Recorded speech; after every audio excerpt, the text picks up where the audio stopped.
Uno. Buenas tardes a todos, bienvenidas y bienvenidos a esta conferencia del Grupo Mexicanas en Ciencia de Datos, que como saben el grupo es una iniciativa del CIMAD en donde buscamos enfatizar las contribuciones y la participación de las mujeres, particularmente en México, en las áreas que convergen en ciencia de datos, desde el punto de vista tanto teórico como aplicado. El día de hoy nos acompaña la doctora Juana Canut Reich. Ella nos va a platicar de algoritmos de inteligencia artificial y ciencia de datos en el estudio de afecciones. Y Juana es doctora en Ciencias de la Computación e Ingeniería por la Universidad del Sur de Florida en el área de minería de datos. Actualmente es profesora investigadora titular en la División Académica de Ciencias y Tecnologías de la Información de la UJAT, en donde forma parte del núcleo académico básico de la maestría y del doctorado en Ciencias de la Computación, ambos registrados en el PNPC del CONACYT. Es además miembro fundador del Cuerpo Académico de Inteligencia Artificial, consolidado ante PRODEV. Desde el 2015 es miembro del Sistema Nacional de Investigadores del CONACYT, participa activamente como árbitro en revistas científicas nacionales e internacionales y ha sido responsable de proyectos de investigación financiados por el PRODEV y CONACYT.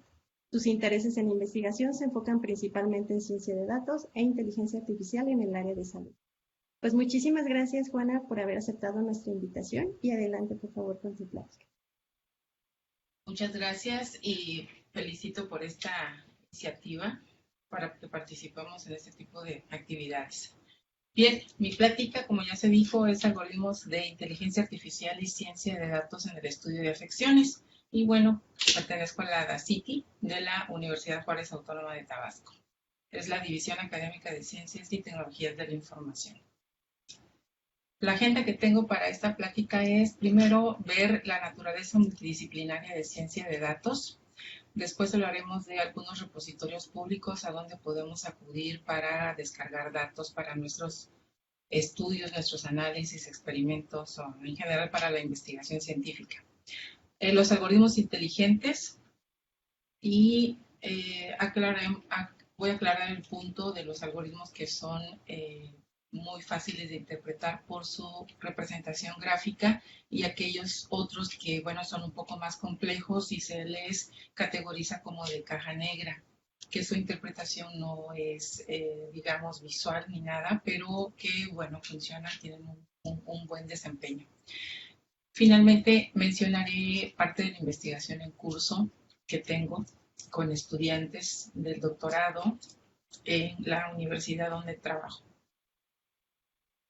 La naturaleza multidisciplinaria de ciencia de datos, bueno, creo que esta es una figura que ya es familiar para nosotros y encontramos el área de ciencias de la computación que tiene intersección con varias áreas como las de matemáticas y estadística. Tenemos dentro de ellas el área de Machine Learning, ciencia de datos. Sigue estando el desarrollo de software tradicional, surge ahora la parte de análisis de datos con estos métodos y tenemos un gran conjunto que es el del expertise. Es conocido que este tipo de esta área se puede enfocar a resolver problemas de cualquier tipo en todas las áreas, cualquier problema puede ser abordado con estas técnicas y ahí es donde se ubica el campo de dominio o el expertise, porque si nos vamos a enfocar a aplicaciones o a resolver problemas de mercadotecnia, bueno, ese es el campo. Si va a ser en el área de bancos, pues ese sería aquí el expertise. Y en el caso particular mío, yo la mayoría de la investigación que realizo es en el área de salud, es decir, utilizo estas técnicas de ciencias de datos para resolver problemas, para hacer análisis en el campo de la salud. No siempre tenemos datos disponibles para hacer nuestros proyectos y bueno, existen los repositorios públicos, hay un gran número de repositorios, unos más conocidos que otros. ¿Para qué los necesitamos? Bueno, porque necesitamos datos. Generalmente usamos el término dataset para referirnos al conjunto de datos que vamos a utilizar y en el caso de los textos, bueno, en mi caso yo trabajo con textos. Son datasets que tienen un formato hacia texto plano, un CSV, un XLS, así son, de esa forma, tiene renglones y columnas. Hay veces, bueno, tienen un formato así directo, otras veces es como una hoja de cálculo, pero finalmente todo se puede convertir a un formato que sea estándar, como el CSV, para utilizarlos directamente ya con los algoritmos.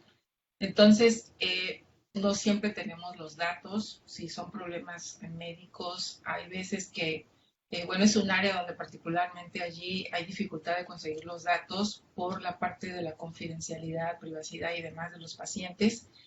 Y bueno, se tiene que tener el consentimiento de los pacientes para ir conjuntando finalmente el dataset. Y bueno, no son numerosas, y cuando los centros de investigación o las universidades logran crear un dataset y bueno, que tiene todas las reglas y cumple todas estas partes de privacidad, se conforma el dataset y muchas veces son donados a los repositorios para que toda la comunidad científica en el mundo se beneficie de utilizar ese dataset. Qué bueno que llevó su tiempo, que tiene su trabajo para formarla y bueno, se comparten a través de estos repositorios. Bien. Eh,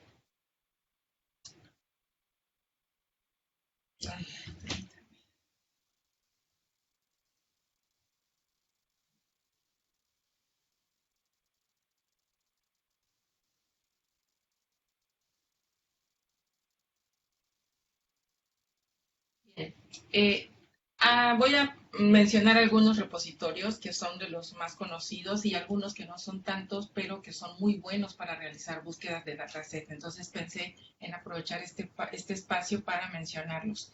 El muy común, típico y bueno, que le tenemos cariño, es a este repositorio de la Universidad de California, que nos presenta de diversas formas los datasets que tiene disponibles. Una manera, bueno, aquí estamos viendo que tiene 585 datasets y los tiene clasificados de diversas formas. Acá abajo alcanzamos a ver que tiene ciencias de la vida, ciencias físicas, computación, ingeniería, que para cada dataset da su nombre y algunos atributos como el tipo de datos, para qué tareas se utiliza el dataset, si es clasificación, si es a lo mejor para agrupamiento, aquí es para sistemas recomendadores, qué tipo de atributos tiene, cuántas instancias, cuántos atributos, en qué año fue donada, en qué año fue creada la dataset. Entonces, de aquí nosotros es libre, podemos entrar y simplemente descargar el dataset que reúna las características que necesitamos para nuestra investigación. Por ejemplo, aquí entro directamente a la de ciencias de la vida, son 138 datasets y yo aquí puedo del lado derecho ir recorriendo toda la lista que presenta y me voy fijando en las características que tiene cada una de ellas y cuando yo decida, generalmente voy seleccionando o vamos seleccionando 3, 4, 5 que nos parezcan adecuadas y son las que vamos a ir analizando para ver si reúne las características de datos que necesitamos para el trabajo que vamos a realizar. Entonces, este es el de el repositorio de UCI, conocido así como el UCI. Tenemos este buscador que es el Dimensions. Bueno, para mí es relativamente poco, llevo poco de conocerlo, pero me ha parecido muy bueno. Las veces que he buscado aquí me sorprende qué tan puntual y la calidad de los resultados es muy buena. De manera libre podemos acceder directamente a la parte de publicaciones y a la parte de datasets. Estas otras tres, grants, patentes y ensayos clínicos, esto requiere de registro por parte de la institución y esto sí es de paga. Pero, por ejemplo, aquí yo entré a la página y simplemente puse COVID y me voy a la parte de datasets, señalé aquí, me dice que tiene 13.269 datasets y tiene filtros. Acá al lado izquierdo, por ejemplo, vemos que en el 2021 cuántos datasets fueron creados, en el 2020 cuánto y para atrás, bueno, son los menos, ¿no? Pero tenemos varias categorías que podemos ir nosotros seleccionando para ir acotando los datasets que van a resultar en la búsqueda y de allí poder elegir más puntualmente lo que buscamos. De acá del lado derecho, bueno, nos presenta que de todos estos datasets que encontró con esa búsqueda así general de COVID, son 3.711 que vienen del área de 11 de ciencias de la salud y médicas. Hay otros que vienen de servicios públicos y bueno, aquí nos va categorizando de dónde viene. Nos presenta, fíjense también aquí, que por investigadores. Aquí hay algunos nombres que provienen justamente de donde vienen datos y nos está diciendo que de esta persona, de esta institución, hay 19 datasets. Y así, entonces tenemos varias opciones dentro de esta página de cómo ir acercándonos más al dataset que nos interesa dentro del tema de COVID. Bueno, entonces este es un buscador que se anuncia como que utiliza técnicas de inteligencia artificial para realizar las búsquedas que los usuarios como nosotros hacemos. Este es otro buscador que es el de buscador de Google. Tiene una interfaz bastante simple. Solo necesitamos aquí en este recuadro teclear la palabra que queremos buscar y nos va a dar un resultado. Por ejemplo, aquí busqué vaginosis bacteriana y me da ya este resultado. Tenemos aquí varias opciones para poder ir filtrando dentro del resultado lo que queremos. Y bueno, aquí nos dice que encontró más de 100 datasets y nos presenta una a una. Cada una, bueno, si tiene su URL, nos va mostrando aquí de dónde, los autores, y bueno, de esa manera podemos ir revisando una por una, podemos ir grabando los datasets que vamos marcando y de esa manera tenemos acceso. Bueno, nos da muchos resultados muy buenos. Hay algunas datasets que son libres, otras que no lo son, que requieren solicitud, otras, bueno, tienen un protocolo para poder tener acceso, pero al menos sí nos da la información de que hay datasets, ¿verdad? Que tienen ciertas características como las que buscamos. Este es otro sitio, R3 Data, que es un registro de repositorios. Cuando nosotros hacemos aquí una búsqueda, por ejemplo, aquí intenté poner cáncer, pero la que estoy presentando es cuando busqué COVID. Y aquí, solo con la palabra COVID, me está diciendo en la búsqueda cuáles portales tienen información relacionada con COVID. Y bueno, aquí nos va dando del lado izquierdo varias categorías que son los filtros, donde nosotros podemos ir señalando qué es lo que buscamos en el dataset de COVID, qué tipo de dataset buscamos. Entonces, bueno, es un buscador también que tenemos ahí a la mano.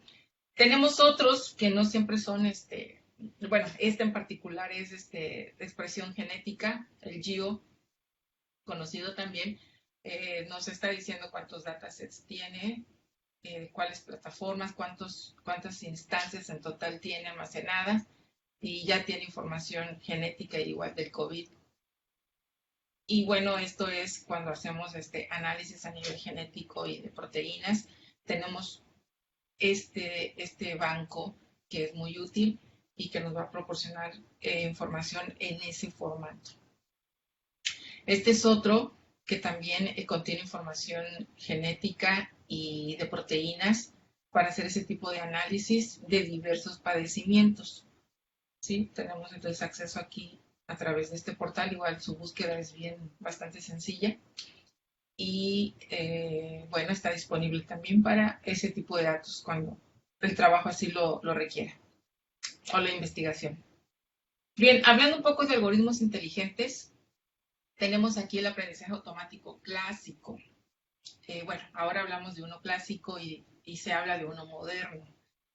Pues yo lo veo más como que el ampliado, ¿verdad? El trabajo lo seguimos haciendo. Y bueno, dentro del clásico, que se cataloga como el aprendizaje supervisado, que implica hacer tareas de clasificación, tareas de regresión. Tenemos el no supervisado, que es donde hacemos agrupamiento, donde reducimos dimensiones, donde hacemos actividades de asociación. En general, esta es, digamos, cómo se subdivide el campo del aprendizaje automático, que se le cataloga como el clásico. Y bueno, aquí rápidamente en clasificación tenemos aquí la figurita nos muestra, es de que queremos agrupar, perdón, en clasificación queremos nosotros colocar de un lado aquellos elementos que pertenezcan a la misma categoría y en otro lado los que pertenezcan a otra categoría. Es como ir colocando las bolitas de colores en urnas, todas las verdes en la urna que le corresponde, todas las azules en la urna que le corresponde. Entonces ahí estamos haciendo una tarea de clasificación. Y vamos a hacer regresión cuando lo que vamos a predecir son números. El resultado va a ser numérico. Agrupar, bueno, es que realmente aquí lo que queremos hacer es, por ejemplo, dice que si tenemos pacientes y lo queremos agrupar, realmente los datos no tienen ninguna categoría, simplemente son datos que pueden venir de pacientes y si hacemos un agrupamiento con esos datos, el algoritmo es capaz de aprender las características de cada una de estas instancias y nos la va a ir agrupando. En cada grupo van a quedar elementos que sean parecidos entre sí, pero de un grupo a otro va a haber diferencias entre los elementos. Y reducción de dimensiones, bueno, las dimensiones, bueno, son los atributos que tienen los datasets. Mencionaba hace un momento que tenemos renglones y tenemos columnas. Y reducir las dimensiones, bueno, hay datasets, como voy a mencionar más adelantito, que tienen muchas columnas, muchos atributos o muchas características, son nombres sinónimos, y necesitamos reducir las dimensiones porque podemos saber de antemano que muchos de los atributos son ruido, son irrelevantes, por diversas razones necesitamos reducir las dimensiones y bueno, tenemos también ese campo de reducción de dimensiones dentro de esta rama de no supervisado. Y la asociación, bueno, voy a mencionar en particular una investigación que llevo en curso, pero en general este es el algoritmo, la clasificación de aprendizaje automático clásico. Y tenemos ahora uno que se le llama como el moderno, pero es donde, porque entran, bueno, las redes neuronales ya han existido, pero ahora viene la ampliada, digamos, el aprendizaje profundo, donde vienen las diferentes redes neuronales, las convolucionales, las recurrentes, las autoasociativas. Acá tenemos la tradicional perceptrón multicapa y demás. Tenemos el gran campo del aprendizaje por refuerzo y tenemos por acá los métodos del conjunto o los ensambles de clasificadores, que estos realmente no es que son nuevos, ya han existido, pero quizá antes no tenían la aplicación que posiblemente hoy tienen, no tenían la importancia que hoy tienen ya. Bien, y bueno, aquí dentro de algoritmos inteligentes tenemos aquellos que nos gusta, como digamos, nos gustan en el sentido de que su grado de interpretabilidad, por ejemplo, este es un árbol de clasificación, este es, digamos, un modelo creado para dar dos resultados, o no ofrecer un préstamo, no otorgarle el préstamo a una persona que solicita, o sí ofrecerle el préstamo, es decir, autorizarle el préstamo a una persona que está solicitando. Si ven, todas las hojas de este árbol tienen uno de esos dos resultados. Solamente hay dos categorías, dos clases. Entonces, este es un modelo que nosotros, sin conocer nada de cómo se crea este árbol de clasificación, ya lo tenemos hecho, pero podemos nosotros rápidamente hacer el recorrido e interpretar muy fácilmente cómo es que se llega a la respuesta de que no te ofrezco el préstamo o se llega a la respuesta de que sí te ofrezco el préstamo. Se puede llegar a través de diversos caminos. Normalmente, las hojas, bueno, nos indican las etiquetas. Acá en el nodo raíz, bueno, vamos a iniciar y vamos a ir tomando cada una de las instancias. Si queremos, por ejemplo, viene una persona y dice, oye, ¿me vas a otorgar un préstamo? Y bueno, viene la serie de preguntas como esta. ¿Cuáles son los ingresos mensuales? Si cumple esta condición, se viene por este lado. Si cumple la otra condición, se va por la otra rama. Entonces, si son mayor o igual a 1,500, entonces se viene por esta rama. Luego pregunta, ¿cuántos años tienes en el empleo actual? Entonces, si tienes menos de un año, bueno, aunque tienes el sueldo, pero no tienes menos de un año, no se te ofrece el préstamo y ya. Pero si tienes más, desde un año o más, entonces sí se te ofrece el préstamo y ya, con eso aquí termina, ¿verdad? Pero ¿qué pasa si no tienes ese sueldo, tienes menos? Entonces te pregunta, ¿tienes antecedentes penales? Sí tienes. Pues ya con eso, bueno, no se te ofrece, ¿no? Se te rechaza la solicitud. ¿Y cuántos años tienes? En el caso de que no tenga antecedentes penales, ¿cuántos años tienes en tu empleo? Bueno, tengo más. Tengo menos de un año. Entonces, ¿Realizas pagos con tarjeta de crédito? Sí, entonces se te otorga el préstamo. Y en el caso de que no, pues no, ya se rechaza la solicitud. Si ven, hemos recorrido el árbol y vamos entendiendo en qué casos te van a otorgar el préstamo y en qué casos se te va a rechazar. Entonces, esto es una representación gráfica que nos gusta a nosotros como modelo por la fácil, el grado de interpretabilidad alto que tiene. Aquí tenemos otro caso, ¿no? Bueno, esto es hipotético. Tenemos, por ejemplo, los círculos amarillos, que es el COVID, es positivo a COVID, el verde es negativo, y los círculos rojos son preguntas, por ejemplo, ¿tiene fiebre? Si dice que no, pues ahí termina, no tiene COVID. Pero si tiene fiebre, ahora pregunta si tiene tos. Si tú le dices que sí tiene, bueno, seguramente va a ir haciendo una serie de preguntas hasta que finalmente llegue a una hoja. Y bueno, va a haber caminos que te llevan a un positivo y va a haber otros caminos que te llevan a un negativo, como los verdes. Pero recalco, vuelvo a señalar la interpretabilidad que tiene el árbol. De alguna manera fue creado, hay un algoritmo para ello, bueno, varios algoritmos para ello, pero finalmente el modelo tiene una representación gráfica que tiene una interpretabilidad bastante alta y que no necesitamos saber mucho para poder leer un árbol de este tipo. Pero tenemos otros algoritmos que son complejos y que se les conoce como aquellos de caja negra. Bueno, hay una diversidad. Aquí simplemente es para, menciono esto para aclarar el concepto de por qué son de caja negra. Por ejemplo, aquí tenemos como entrada vamos a tener nuestros datos, que son los datasets. Tenemos posteriormente el algoritmo en sí, que en este caso, bueno, puede ser una red neuronal profunda, va a ser todo el trabajo de crear el modelo y el modelo este va a servir para decir, bueno, es positivo o es negativo, se le otorga, se rechaza, pero el modelo tiene una forma que no podemos hacer ningún recorrido porque no tiene una representación gráfica, es de otra manera. Entonces es de caja negra porque está haciendo algo, está haciendo los cálculos, pero nosotros vamos a ver finalmente cómo se desempeña a través de los resultados, del análisis de estos resultados. Aquí, ahorita, bueno, se ejemplifica con una red neuronal, pero puede ser también una SVM, que tiene, bueno, mucha matemática en el fondo para poder hacer la tarea de clasificación en este caso.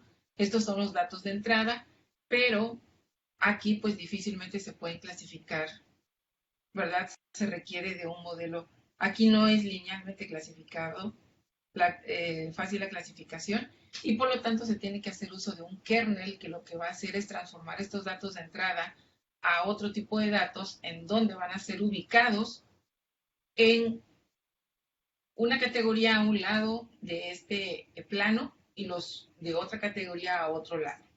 Entonces aquí ya es fácilmente clasificable la instancia, pero el hecho de ir desde estos datos de entrada hasta esto, bueno, requiere de mucha computación y bueno, sí hay por ahí un trasfondo, mucha fórmula, pero eso pues obviamente lo hace la computadora, lo hace ya el equipo. Sin embargo, el modelo resultante no es fácilmente interpretable, entonces son como las redes neuronales que son de caja negra. Y bueno, tenemos otros algoritmos así. Bien, quiero ahora mencionar parte de la investigación en las que he participado en el área de salud. Y bueno, voy a mencionar tres. Primero, la clasificación de microarreglos de datos. Fíjense que estos microarreglos de datos son microarray particularidad, como ven aquí, estos son los datasets que utilicé en ese trabajo de investigación. Hay un dataset de cáncer de colon. Fíjense que tiene 62 observaciones o instancias, pero tiene 2000 genes.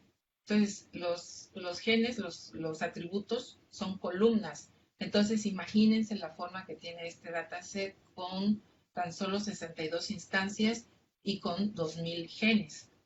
Entonces, ese tipo de datasets no son los que, digamos, los algoritmos esperan, ¿verdad?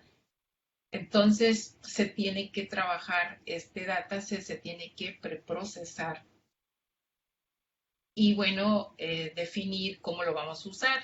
Tiene 22 casos, fíjense, 22 casos normales, o sea, que no tienen cáncer, y tiene 40 casos de pacientes que sí tienen cáncer. Entonces hay por ahí también un desbalanceo también de clases, pero así viene el dataset, así es dada, así está donada en los repositorios. Entonces, a este dataset lo único que le tuvimos que hacer fue calcular el logaritmo base 2 a cada uno de los elementos para poder utilizarlos. Se utilizaron las 2000 columnas que vienen en el dataset original. Tenemos otro dataset de leucemia con 72 instancias y tiene 7129 genes. Fíjense, aquí tenemos dos tipos. 25 son del tipo AML y 47 del tipo ALL. Este dataset, bueno, tiene una gran variabilidad y hubo varios pasos de preprocesamiento. Bueno, aquí menciono a manera de resumen que las operaciones que se hicieron con cada uno.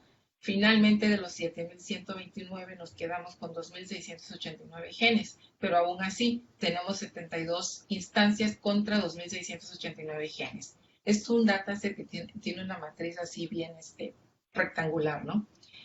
Otros dos datasets que se utilizaron en esta investigación es una de un dataset de cáncer de colon, pero de este instituto Moffitt, que tiene 122 instancias, de las 84 eran un buen pronóstico y 38 instancias tenían un pronóstico muy pobre, o sea, posiblemente falleciera.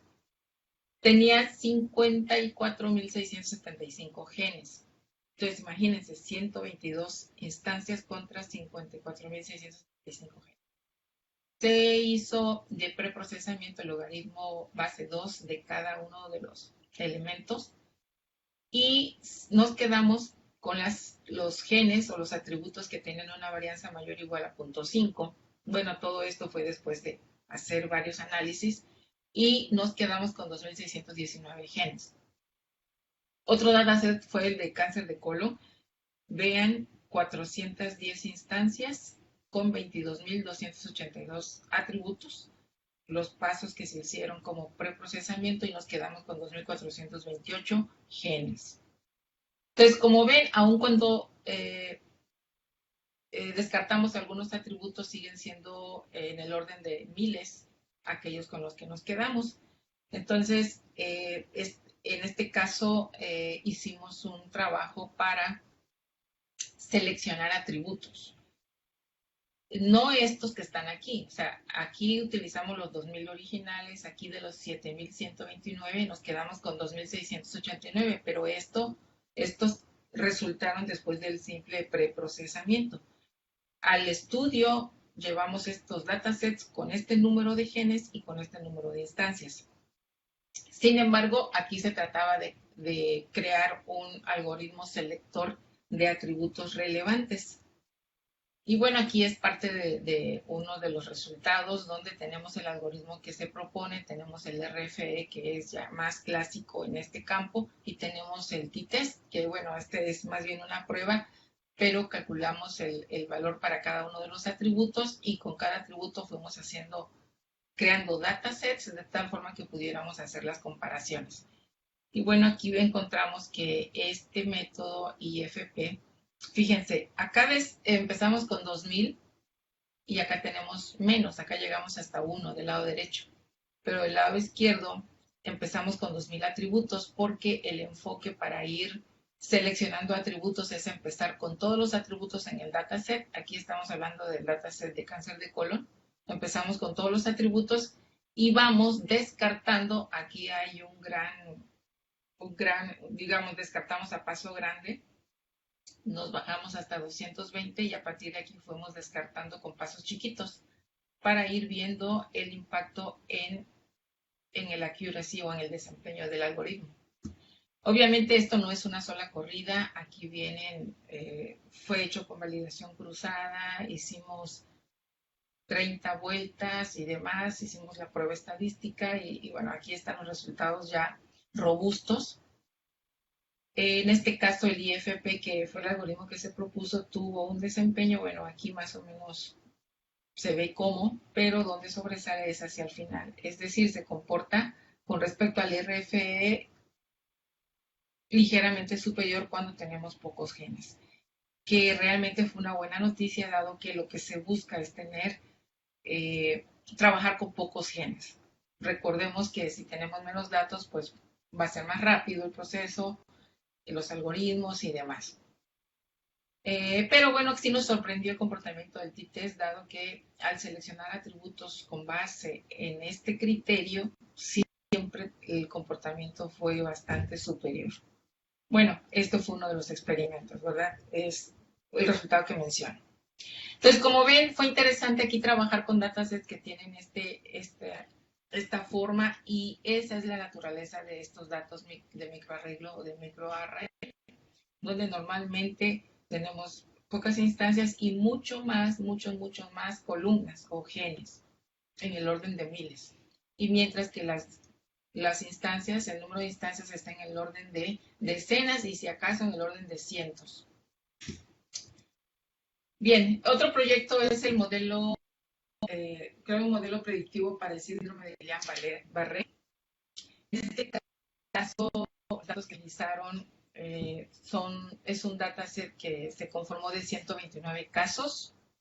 Estos casos fueron estudiados en el Instituto Nacional de Neurología y Neurocirugía en la Ciudad de México y contenía 4 tipos, el 20 IDP, 37 AMAN, 59 AMSAN y 13 de Miller-Fisher. Estas eran las instancias, los subtipos del Guillain-Barré que conformaban este dataset de 129 casos. No fue fácil, el doctor Méndez, que fue el que conjuntó estos datasets, lo hizo a lo largo de 10 años, que le tocó ir viendo a estos pacientes y tuvo el cuidado de ir recolectando información importante, clínica y que fuese de relevancia para hacer un estudio con algoritmos computacionales. Bueno, él juntó realmente mucha información y bueno, cuando nosotros trabajamos con este proyecto, fuimos depurando el dataset en el sentido de no descartar datos todavía, sino de colocarlo uniforme, que no faltaran datos si es que sí se tenían capturados y demás. Bueno, finalmente, este fue el dataset que él logró.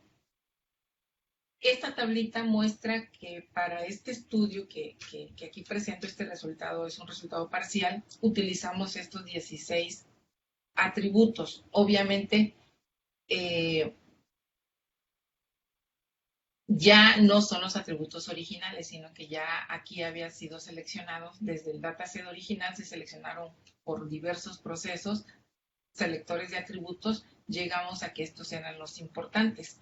Entonces, estos atributos los utilizamos con diversos clasificadores. Aquí del lado izquierdo en esta tabla, en la primera columna, encontramos los diversos algoritmos clasificadores que utilizamos, cuáles fueron los parámetros óptimos para cada uno de ellos, los que tenían. Y tenemos aquí el accuracy promedio. Es promedio porque viene de 30 corridas de validación cruzada. Y también se calculó el AUC, el área bajo la curva, multiclase. Entonces están señalados los valores altos. Por ejemplo, aquí están en orden decreciente. El mejor comportamiento lo tuvimos con el algoritmo de SVM, utilizando un kernel polinomial de grado 6 y con estos valores de configuración del kernel. Entonces, ¿qué pasa? Que este estudio, fíjense, en todos los casos utilizamos estas 16 características o atributos y bueno, fuimos corriendo los diversos algoritmos y la idea es de que se busca alcanzar el mayor accuracy. Sabemos que tratándose de casos que son clínicos, es muy importante tener la mayor precisión posible, dado que si esto va a ser de apoyo para el diagnóstico, pues necesitamos ser lo más certeros posible y además una vez que se tienen los modelos creados, pues ellos se pueden utilizar de apoyo para el médico y en cuanto ya se tengan los modelos, nos ahorran tiempo para, por ejemplo, dar un tratamiento médico a un paciente. Entonces, si ya se tienen los modelos validados con cierto grado de exactitud, eso nos va a ayudar a que el tratamiento que se le prescriba pues nos ahorre en el tiempo que va a tardar el paciente. Tenemos aquí además otro proyecto que es la identificación de bacterias coexistentes en la vaginosis bacteriana. Este es un proyecto que está en curso actualmente. El dataset que se está utilizando viene de un estudio de diagnóstico molecular de vaginosis bacteriana y está realizado en el Laboratorio de Investigación en Enfermedades Infecciosas y Metabólicas de la División Académica Multidisciplinaria de Comalcalco, también de la AUJAT, donde yo laboro, y se compone de 201 instancias con 57 atributos. Esta versión que estamos utilizando, ya tenemos una versión ampliada que tiene más información. Esta es información real tomada directamente de campo. Y este es el resumen del dataset. Algunos atributos, bueno, aquí están los atributos, son nombres así, bueno, propios del área, que quizá nosotros no podemos comprender bien, pero bueno, estos son los atributos. Los valores que tienen en el dataset, aquí están algunos. El tipo de dato, bueno, todos son datos enteros. Estos son nombres de bacterias, fíjense, son nombres, Crispatus, Megasfera, son bacterias, Atopobium, Gardnerella, y bueno, otros datos que vienen del estudio del PCR. Pero les quiero decir que este es el dataset que estamos utilizando y que tenemos aquí.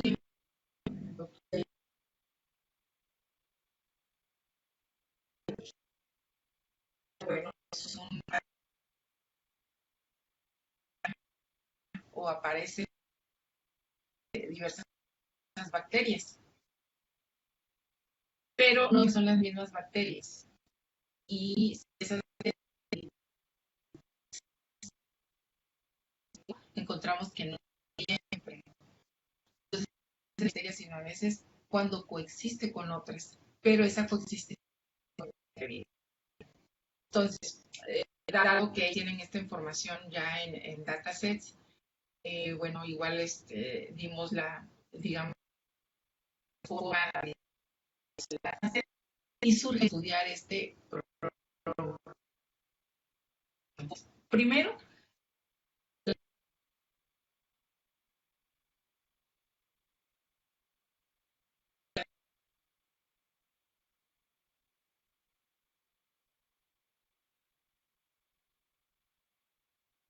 en el caso del agrupamiento, Juana, un favor, ¿puedes cerrar tu cámara porque estamos teniendo un poquitito de problemas con el audio? Entonces, a ver si con eso mejora un poquito. Gracias. Ahí. Bien. Entonces tenemos el agrupamiento. ¿De qué se trata? Bueno, sabemos nosotros que en el agrupamiento no tenemos definido cuántos grupos vamos a crear, sino que es parte de la investigación llegar a definir cuántos grupos vamos a formar. Entonces aquí hacemos un clustering jerárquico que nos da como resultado este dendrograma y bueno, parte del análisis es hacer varios cortes para determinar el número de grupos que vamos a mandar cuando lancemos en sí el clustering. Entonces aquí, ya con validación del trabajo, encontramos que el corte en este punto nos da lugar a 6 grupos y son los grupos, bueno, que estamos analizando y ¿de qué se trata? Bueno, fíjense que podemos tener como datos de entrada una diversidad, diversos elementos y todos conforman los datos de entrada. Entonces, si hacemos un algoritmo de clustering o de agrupamiento, lo que nos va a dar como resultado es justamente grupos. En este caso que nosotros estamos pidiendo 6 grupos, nos da 6 grupos.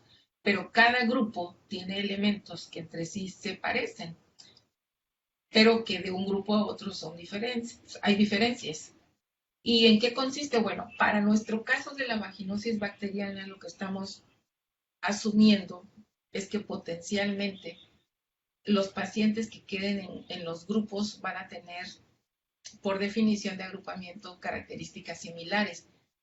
Y entonces vamos al analizar cuáles elementos quedaron en cada grupo, vamos nosotros a poder encontrar si posibles similitudes son en bacterias. O sea, a lo mejor estos pacientes de este grupo son positivos y también los de este grupo, pero a lo mejor los de aquí tienen activadas ciertas bacterias que son diferentes a las de acá. Pero bueno, eso nos va a llevar a concluir finalmente una idea aproximada de cuáles son las bacterias que coexisten para que den positivo.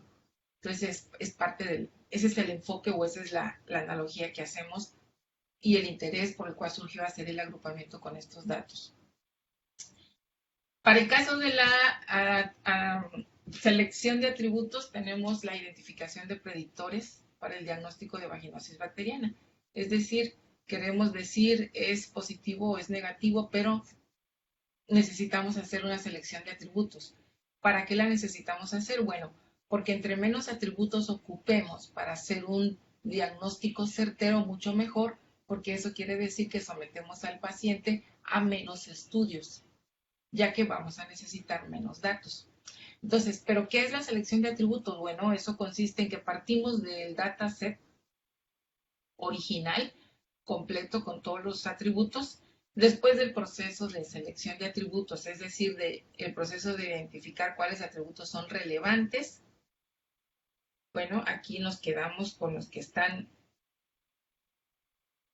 sin tachar y vamos eliminando aquellos atributos irrelevantes o los que quizá no son informativos para esta tarea y los vamos a descartar, aquellos que están tachados. De tal forma que después de hacer ese proceso nos quedamos con simplemente un conjunto o un subconjunto que presumimos son relevantes para el problema.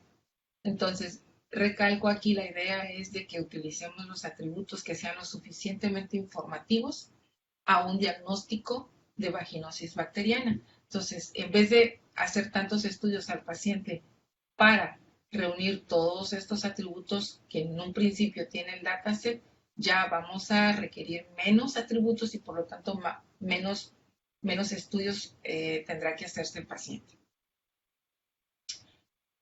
Bien, otro estudio relacionado con la vaginosis bacteriana es el de la derivación de reglas de asociación para identificar bacterias coexistentes. Es decir, el mismo problema, pero abordado desde el concepto de reglas de asociación. Y aquí vemos, directamente vamos a las reglas. Fíjense, este es el lado izquierdo de una regla de asociación, aquí está la implicación y el lado derecho. Como ven aquí, todos los casos aquí es para encontrar la vaginosis positiva, o sea, un diagnóstico positivo de vaginosis.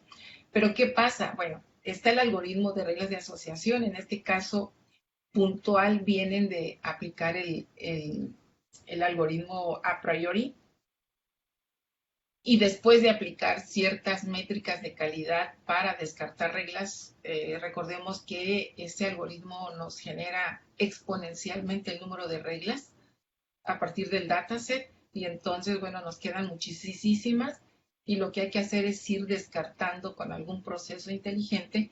En este caso, hasta esta parte del estudio, lo que se hizo fue utilizar diversas métricas de calidad para quedarnos finalmente con estas 14 reglas al momento.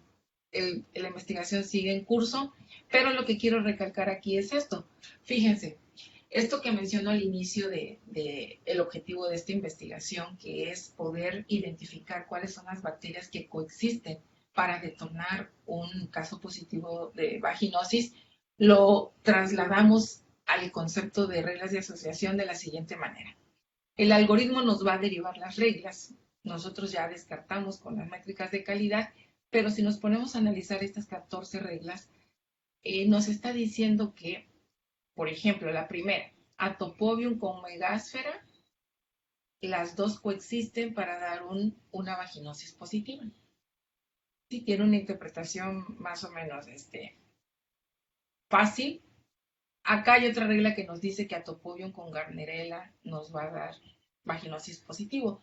Obviamente, no todas las reglas tienen la misma calidad, hay que mirar aquí sus métricas, pero esa es la interpretación que sigue. Aquí hay un atributo que se llama tu bacteria y que dice que nos detona una vaginosis positiva.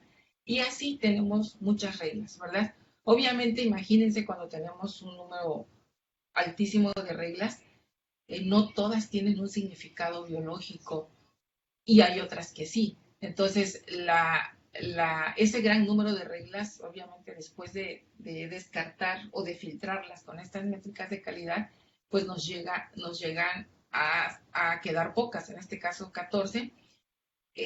Las ve el biólogo, aquí es donde entra el expertise. Nosotros computación tenemos esa parte, pero viene el expertise del biólogo molecular y empieza a analizar. Obviamente nosotros ayudamos con la explicación de cómo interpretar y entonces él va diciendo, bueno, esta regla sí, hay casos que se presentan, esta también.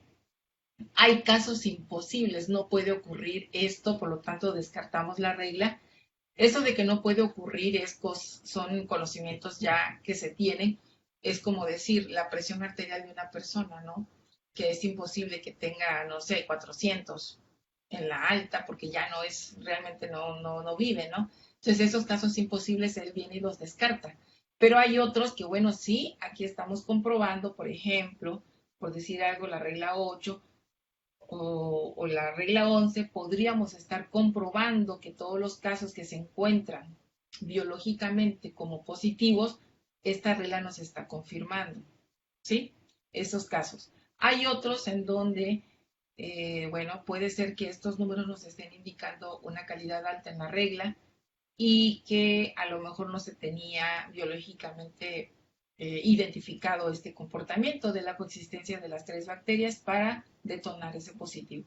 Y entonces así cada una de las reglas se van analizando y obviamente con el biólogo que es quien conoce el comportamiento de esas bacterias y podemos ir de esa manera viendo cómo nosotros con técnicas de computación vamos a presentar casos de posibles, de cómo es que se detonan los posibles positivos, ¿no?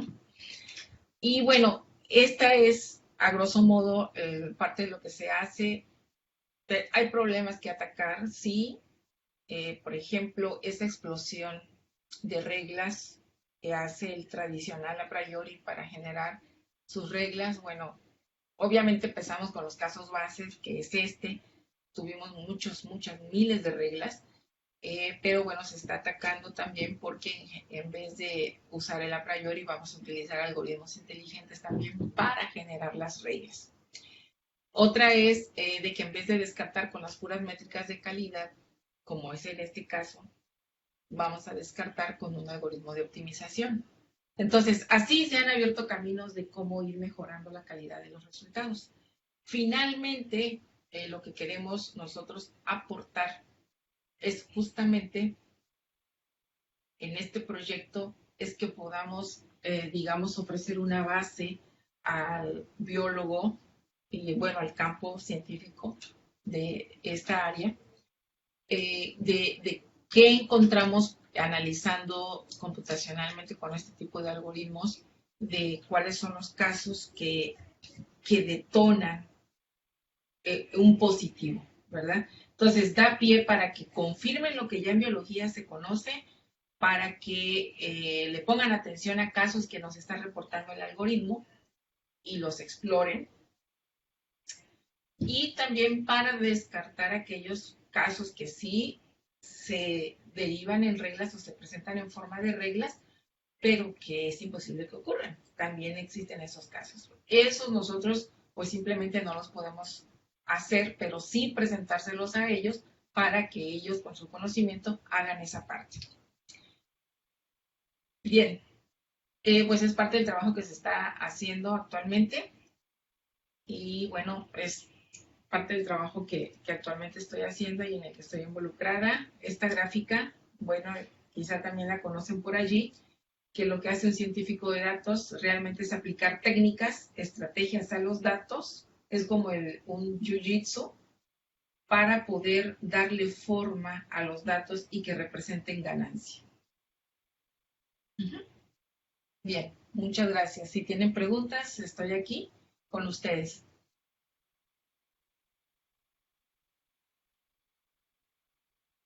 No tenemos ahorita ninguna pregunta todavía en el Facebook. Entonces, voy a hacer algunas preguntas porque está muy interesante el tema. Y creo que también puede ser útil porque mi área es la estadística, ¿no? Entonces, hay algunas preguntas que pueden ser obvias para la gente de computación, pero que en general creo que pueden beneficiar a un público más general. Entonces, nos platicabas de los modelos y una de los temas que tocabas eran sobre los modelos supervisados y no supervisados. ¿Las técnicas de machine learning o todas las técnicas de ciencia de datos son supervisadas? No, pueden ser no supervisadas también. Pero en los ejemplos que nos muestras, incluso también has utilizado Sí, técnicas no supervisadas. sí, así es. Miren, en el caso del agrupamiento, este es no supervisado totalmente. Ujú. Y en este caso, aun cuando los datos que tenemos sí tienen la etiqueta, cada una de las instancias tiene su etiqueta, es decir, sabemos cuáles son positivos y cuáles no. En vaginosis bacteriana tenemos que eliminarlas para poder hacer un honesto algoritmo de agrupamiento. ¿Cómo se Entonces, evalúan en ese caso? ¿cómo se Sí, evalúa? ujú. Por ejemplo, en el caso de los modelos que son supervisados está la verificación cruzada. Ah, claro, tenemos métricas de calidad. Aquí, en la parte que tenemos ahorita del estudio, tenemos los grupos, 6 grupos, pero hay varios índices, por ejemplo, el índice ecogenético, tenemos la silueta, tenemos, son métricas que evalúan la calidad de cada grupo resultante. Una métrica típica para evaluar los grupos es la silueta. Tenemos una medida de pureza. Esa me gusta usarla porque pureza se refiere a que si tenemos 6 grupos y vamos a calcular la medida de pureza para cada grupo, un grupo es más puro entre más elementos del mismo tipo tenga. Si tiene diversidad, la pureza es menor porque no es tan puro, no son del mismo tipo. O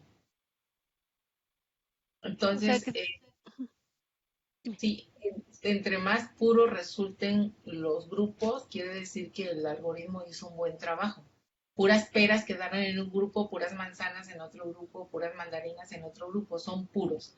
Pero si me quedan peras, manzanas y mandarinas, peras, manzanas y mandarinas, a lo mejor hay que hacer todavía más cosas para lograr el funcionamiento con más calidad del algoritmo. Entonces, aquí la idea es de que los grupos queden lo más puros que se puedan. entonces es a partir de una métrica, digamos, de distancia que se define con ayuda de los expertos en el área que se puede evaluar. Okay. Exactamente. Así es, así es. Tenemos dos preguntas, una de Adi Bolívar. Dice, ¿cuáles son las técnicas de selección de los atributos? ¿Dónde se pueden consultar? Miren, acá tenemos, a ver.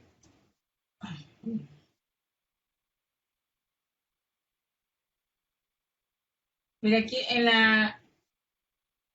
la bibliografía, si la están viendo, hay, Sí, por ejemplo, tenemos aquí esta referencia. Esto es un estudio que presenté del microarray, de los datos de microarreglo, y aquí se presenta el desarrollo de este algoritmo y se describen también otros métodos selectores de atributo. ¿Sí? Entonces, estos se están utilizando.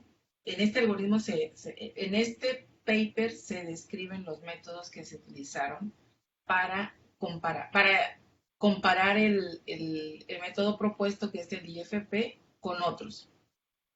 También pueden ir directamente a la web y buscar feature selection o selectores de atributo. Y ahí la recomendación sería de que se busque en un buscador académico, ¿no? Que puede ser el mismo de Dimensions que mencioné, puede ser el Google Scholar, o puede ser también el Scholar semántico, el Scholar semántico.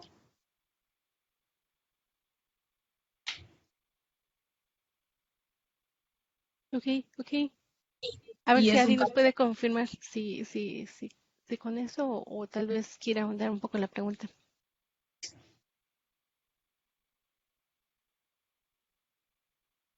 También Carlos Lozano en el Facebook deja un mensaje, él pide tu contacto, te dice que tiene un modelo que le gustaría trasladar a una aplicación y que entonces, bueno, pues que pudiera interesarte también. Entonces, en el Facebook, ahí van a estar los comentarios, una vez posteado ya el video, por si, Sí, o si quisieras, dar tu contacto. Ah, exacto. Muy bien. sí, ahí lo puse en la pantalla, ahí está el correo electrónico. Mm, Y Fa Venega nos comenta, gracias por la presentación, la plática fue excelente, soy estudiante de Ciencias de la Computación y ella usa algoritmos de clustering para análisis de sentimientos. Ah, muy bien, muy interesante, muy interesante, Muy bien. muy interesante. Adi ya nos comentó que sí, ya contestaste a la inquietud que tenía la pregunta.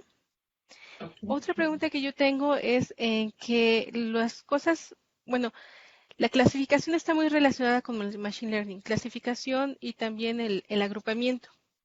Pero se pueden realizar algunas otras tareas como la interpolación o la predicción, por ejemplo, temporal o espacial. Claro, claro. Realmente tenemos también las series de tiempo que entran en el campo de la regresión. O sea, está la clasificación, está el agrupamiento y dentro de clasificación está también la regresión. Pero si los datos, por ejemplo, tienen la forma de series de tiempo, tienen un tratamiento. Claro, siguen siendo números y hay algoritmos que trabajan muy bien con series de tiempo. Si son, ¿de qué otro mencionó? También espacial. Los datos espaciales también. Ujú. O sea, esto depende mucho de la naturaleza de los datos. Miren, ahorita también estoy en un proyecto donde tenemos datos geofísicos. Es para queremos nosotros identificar eh, donde se vaya a perforar para los pozos petroleros. Normalmente pues no se sabe dónde hay crudo, ¿verdad? Pero pues es mucho dinero si tú perforas a gran profundidad y resulta que no hay nada. Entonces, como todo el equipamiento que se utiliza, pues lleva sensores, se está constantemente a medida que se va barrenando, recolectando información a través de esos sensores, de ese equipamiento. Entonces, todos esos equipos, todo ese hardware se descarga y tenemos todos los datos recolectados. Entonces, pero esos datos obviamente son muy diferentes a los que mencioné de microarreglos, son muy diferentes a los clínicos de los pacientes, son otro tipo de datos que normalmente son puros números, a veces en notación exponencial, que normalmente estos geofísicos así son.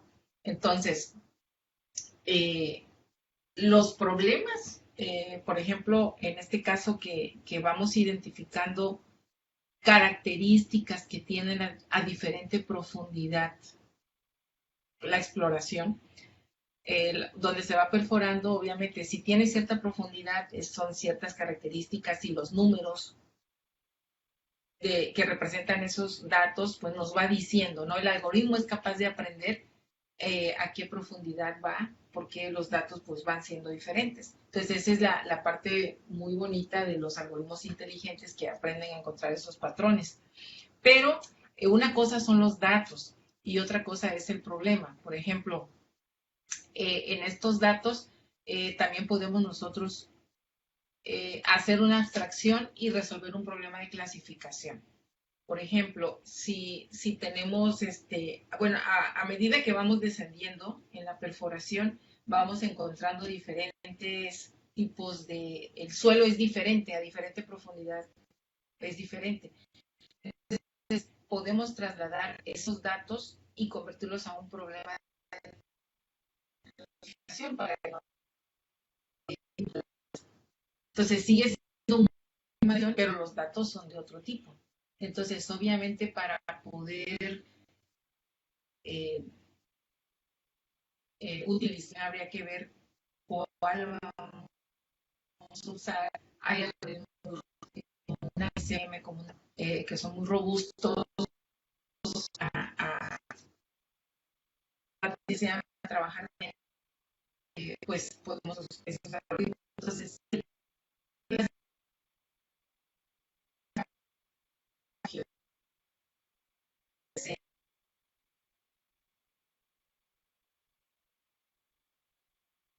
Ok, creo que perdimos un poquito el audio, pero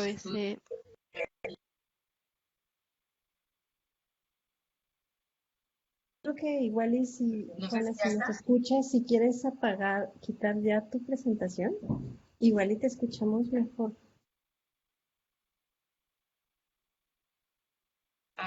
¿Ya la quité?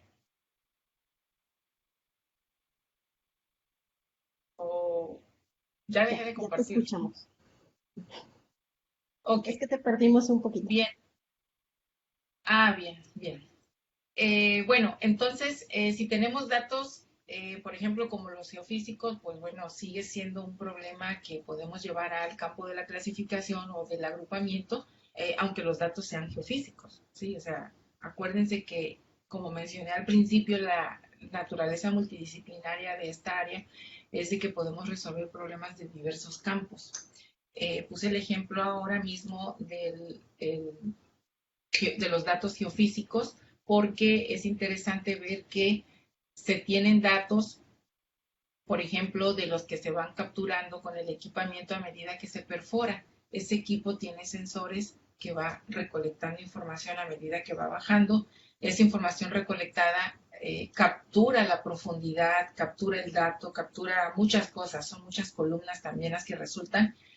Y si queremos ver, oye, a qué profundidad tenemos este suelo, en qué profundidad está más poroso, en qué profundidad, todo eso es posible determinarlo. Y si lo vemos, es un problema de clasificación. El suelo poroso, el que no lo es, el que es más, no sé, es un campo, ¿no? De geofísica, pero que sigue siendo viable de poder abordarlo como un problema de clasificación o en su caso como un problema de agrupamiento. Si tenemos imágenes médicas, pues también hay algoritmos que son de procesamiento de imágenes que siguen siendo del área de aprendizaje automático, pero los datos de entrada no son esas columnas, no son esas matrices que mencionaba yo, sino que son imágenes médicas. Puede ser, por ejemplo, una mamografía. Obviamente, ya en el proceso computacional se lee la mamografía, se carga una matriz, se hacen cálculos y todo el procedimiento algorítmico con la matriz y finalmente vamos a analizar lo que hace y podemos hacer una clasificación. La mamografía si es de mamografía, por ejemplo, podemos presentar es benigna, no lo es, o en qué grado se encuentra. Bueno, menciono el caso de la mamografía porque me tocó trabajar en la conformación de un dataset de puras mamografías reales aquí de Tabasco. Y entonces ¿cómo se llama? La clínica de mamografía del Hospital Regional aquí en Tabasco, ya nos fueron explicando que clasifican, en el campo de ellos, pues hay un BitRat 0, 1, 2, 3, 4, y entonces teníamos que acompañar a la mamografía con la clasificación que daba el médico. Entonces, fíjense, eso de colocar el 0, el 1, el 2, el 3 es una clasificación. Entonces, realmente aquí lo interesante es ver cómo diversos problemas que hay, al analizar, pues hay que, digamos, ver la perspectiva desde que lo vemos y podemos nosotros ahí ver si lo vamos a abordar como un problema de clasificación como un problema de agrupamiento, si vamos a reducir dimensiones, si vamos si es una regresión, sí, o sea, realmente la parte del análisis inicial nos va a decir mucho de cómo lo vamos a abordar. Pero quiero recalcar aquí que no son los datos lo que nos va a decir es clasificación o es regresión o agrupamiento, sino que realmente eso depende de cuál es el problema, pero independientemente de los datos. Entonces, los datos pueden ser geofísicos, los datos pueden ser de textos en series de tiempo, pueden ser clínicos, y si se imaginan estos términos que estoy mencionando, los datos son de naturaleza diferente, tienen forma diferente. Pero, por ejemplo, puede haber un problema de clasificación en cada uno de estos 3 ejemplos que mencioné. Todos se pueden resolver con clasificación. ¿Sí me explico? O sea, no es el tipo de dato el que define cómo abordar el problema. Ok, muchas gracias. Entonces, Ivette, ¿tú tienes alguna pregunta? No veo a nadie más en el Facebook, bueno, de preguntas, ¿no? No, ya no tenemos preguntas. Muchísimas gracias y también ya estamos un poquito pasados de tiempo, pero muchísimas gracias, Juana, por la presentación. Creo que estuvo bastante interesante y también por ahí tienes unas felicitaciones en el Facebook. Muchas gracias por la invitación. Felicitarles también a ustedes por esta actividad y espero, bueno, seguir colaborando y participar en las diversas actividades de Mexicanas en Ciencias de Datos. Muchas gracias. Muchísimas gracias. Bueno, pues ahorita dejamos de transmitir y nos vemos en un mes, más o menos.